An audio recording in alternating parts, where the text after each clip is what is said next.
नमस्कार दोस्तों, आज की इस वीडियो में हम एसआईपी के फायदे देखने वाले हैं। दोस्तों, म्यूचुअल फंड्स में जो हम रेगुलर इन्वेस्टमेंट करते हैं उसको एसआईपी कहते हैं, सिस्टमैटिक इन्वेस्टमेंट प्लान।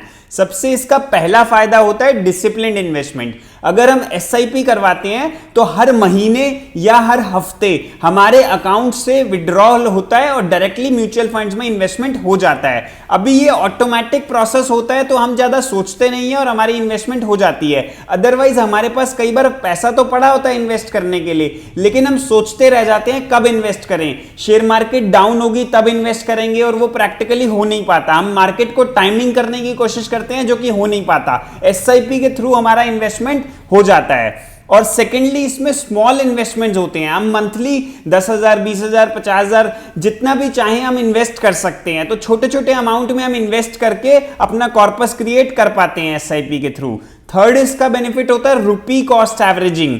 दोस्तों, जब हम मंथली इन्वेस्ट करते हैं तो जब शेयर मार्केट डाउन जाती है तो हमें ज्यादा यूनिट्स मिलते हैं। आप इस टेबल को देखिए, जब हमने मान लीजिए 10,000 रुपये महीने की एसआईपी शुरू करी, पर यूनिट कॉस्ट यानी एनएवी 95 रुपीस का था तो हमें 105.26 यूनिट्स अलॉट हो गए। 10,000 divide by 95 is equal to 105.26। अब अगले महीने मान लीजिए शेयर मार्केट का थोड़ा सा एनएवी उस स्कीम का कम हुआ, 92 रुपीस का हुआ, तो हमें 108.69 यूनिट्स मिल गए। अब थर्ड मंथ में मान लीजिए एनएवी 100 रुपीस है तो हमें 100 यूनिट्स अलॉट हो गए। इस तरीके से देखिए, जब शेयर मार्केट नीचे जाएगी यानी जब उस स्कीम की एनएवी कम होएगी आपको ज्यादा यूनिट्स अलॉट होंगे। जब एनएवी हुआ 86 फिफ्थ मंथ में तो आपको 116 यूनिट अलॉट हो गए।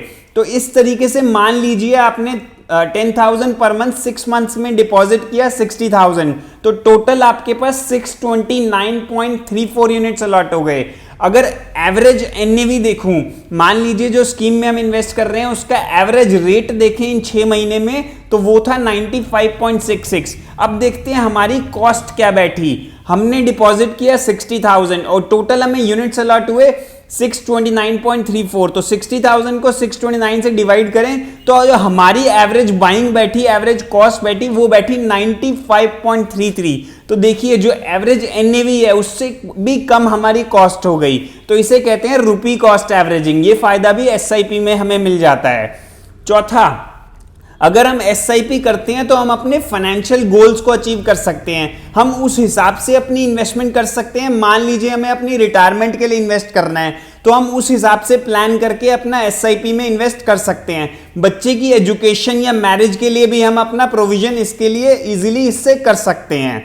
चलिए अब हम देखते हैं कि एसआईपी से हम कितना कॉर्पस जनरेट कर सकते हैं। मान लीजिए आप 10,000 पर मंथ इन्वेस्ट करते हैं और 12% या 15% का रिटर्न हम यहां पे एक्सपेक्ट कर रहे हैं, इतना जो कि म्यूचुअल फंड्स में मिल भी जाता है। मान लीजिए 8 साल आप इसको चलाते हैं अपनी एसआईपी, तो अगर 12% का रिटर्न आता है तो आपको 16 लाख का कॉर्पस आपका बन जाता है। अगर 15% का रिटर्न आया तो लगभग 18.5 लाख आपको मिल जाते हैं एसआईपी से। अगर आप 16 ईयर्स चला लेते हैं अपनी एसआईपी 10,000 की तो 12% की रिटर्न के हिसाब से आपके 58 लाख बन जाते हैं। 15% की रिटर्न के हिसाब से 79 लाख बनता है। अगर यही एसआईपी आप 24 साल कंटिन्यू करते हैं तो 12% की रिटर्न आती है तो 1.6 करोड़ रुपीस आपका कॉर्पस क्रिएट होता है।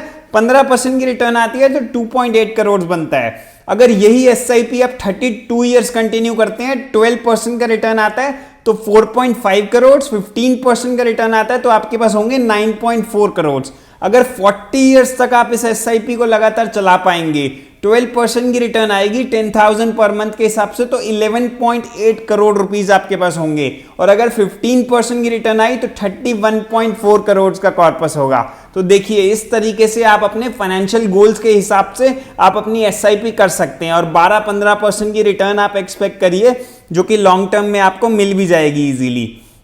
तो दोस्तों आज की वीडियो यहीं तक थी। अगर आपको पसंद आई हो तो इसे लाइक करें। अगर आप इन्वेस्ट करना चाहते हैं एसआईपी में या किसी भी म्यूचुअल फंड्स की स्कीम में तो उसके लिए भी आप मुझे कांटेक्ट कर सकते हैं। अपना हमारा चैनल भी जरूर सब्सक्राइब कर लीजिएगा। Thank you for watching. Good bye.